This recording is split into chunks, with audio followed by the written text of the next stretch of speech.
नाशिक शिक्षक मतदारसंघाचा जो निकाल आहे तो 30 तासांनंतर लागला आहे। या ठिकाणी आपण बघतो आता किशोर दराडे यांच्या जे विजयाची जी निवडणूक अधिकाऱ्यांनी घोषणा केली आहे। या ठिकाणी शिवसेनेचे काही पदाधिकारी देखील या जल्लोषामध्ये सामील झाले। आपल्यासोबत स्वतः विजय उमेदवार किशोर दराडे आहेत। काय सांगाल, पहिल्या पसंतीपासून आपण आघाडीवर होता आणि अखेर आपल्या विजयाची घोषणा झाली? नाही, गेल्या सातत्याने मी ह्या मतदारसंघात 6 वर्षापासून काम करत होतो आणि ह्या कामाचं रूपांतर आज मतामध्ये आणि विजयामध्ये झालं। हे काम करत असताना हे राज्याचे मुख्यमंत्री एकनाथराव शिंदे साहेब आमच्या शिक्षकांवर खूप प्रेम केलं। त्यांचं प्रेम, माझं काम, ह्या दोघांच्या सगळ्यांच्या सहकार्याने सगळ्या शिक्षकांनी माझ्यावर विश्वास दाखवला। त्यामुळे आज मी आमदार झालो असं मी आवर्जून आपल्याला सांगितलं। हा उत्तर महाराष्ट्र तसा फार मोठा मतदारसंघ आहे। यात 52 आमदार, 8 खासदार, यापैकी 8 खासदारापैकी आमच्या 2 जागाला 6 जागा गेल्या। पण येणाऱ्या काळामध्ये ह्या उत्तर महाराष्ट्रामध्ये शिंदे साहेबांच्या सर्वात जास्त जागा येतील याच्यावरून आज आम्हाला सिद्ध झालं। प्रत्येक गावात, प्रत्येक गल्लीत शिक्षक आहे आणि एखाद्या शिक्षकाने एखादी गोष्ट सांगितली तर हे सुशिक्षित मतदान असतं। हे सर्व लोकांना पटून आमच्या पक्षाला आम्हाला मतदान कसं होईल यासाठी शिक्षक लोकांनी जर सांगितलं तर 100% उत्तर महाराष्ट्रामध्ये शिंदे साहेबांची ताकद, 52 आमदारांचा मतदारसंघ हा नक्कीच वाढलेली असं मला या निमित्ताने सांगू शकतो। याचा कारण की इतके मतं मला दिलेले, समोरच्या उमेदवारांना काहीही करता आलेलं नाही। 10,000च्या लीडने आज मी निवडून आलेलो आहे। ही सगळी कृपा माझ्या पक्षाची, शिंदे साहेबांची, माझ्या शिक्षकांची आहे हे मी तुम्हाला आवर्जून सांगतो। आता मागील टर्ममध्ये आपण अनेक कामं केली होती। त्या कामाच्या जोरावर शिक्षकांच्या विश्वासात आपण पात्र ठरलाय। पुढील नेमकी अनेक कामं आहे, शिक्षकांचे अनेक प्रश्न, नेमका काय आपली पुढची वाटचाल असेल? नाही, आमचे शिक्षकांचे कामं जर सोडवायचे असेल तर आमच्या शिक्षकांच्या हे लक्षात आलं, हे राज्याचे मुख्यमंत्री एकनाथ शिंदे साहेबच सोडू शकतात।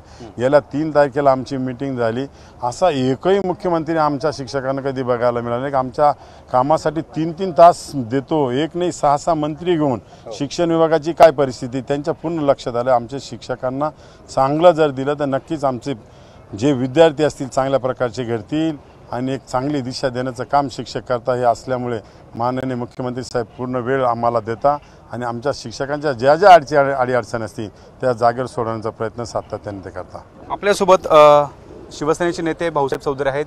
उत्तर महाराष्ट्राची आपल्यासोबत जबाबदारी होती। लोकसभेच्या निकालानंतर हा मोठा विजय महायुतीसाठी।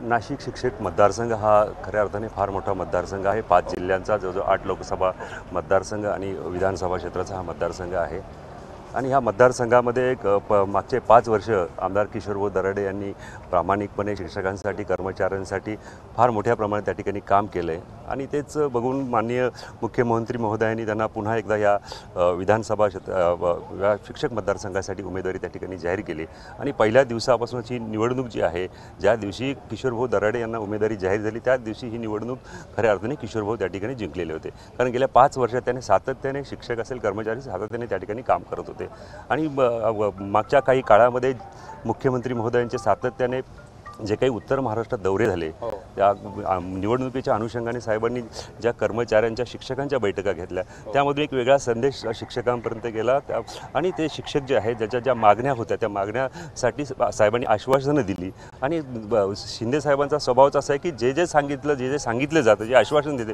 ते पूर्ण करत असं। हा जो काही विजय आहे हा खऱ्या अर्थाने सर्व शिवसैनिकांसाठी उत्तेजन देण्यासाठी आणि महाराष्ट्रासाठी सगळ्यात महत्त्वाचा असा निर्णय आहे। उत्तर महाराष्ट्रामध्ये शिक्षक मतदारसंघात पहिल्यांदा असं घडतंय का सलग दुसऱ्यांदा उमेदवार विजय होत आहे?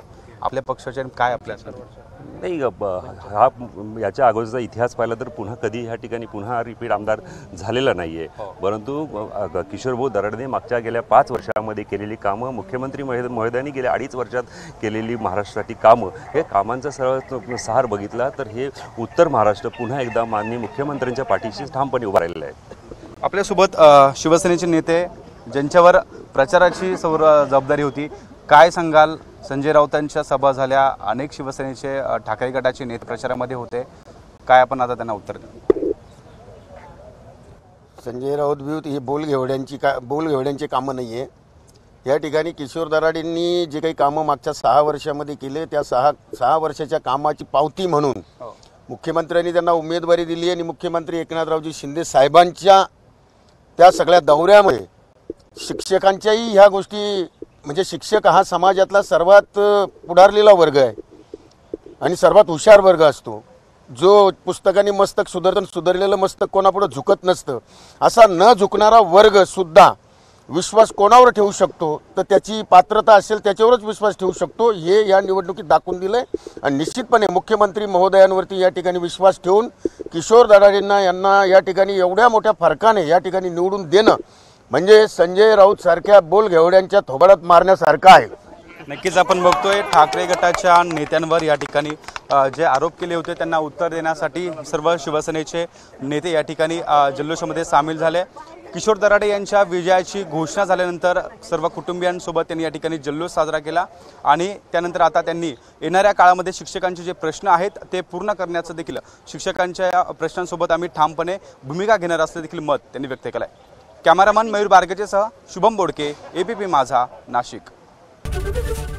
एबीपी माझा, उघडा डोळे बघा नीट।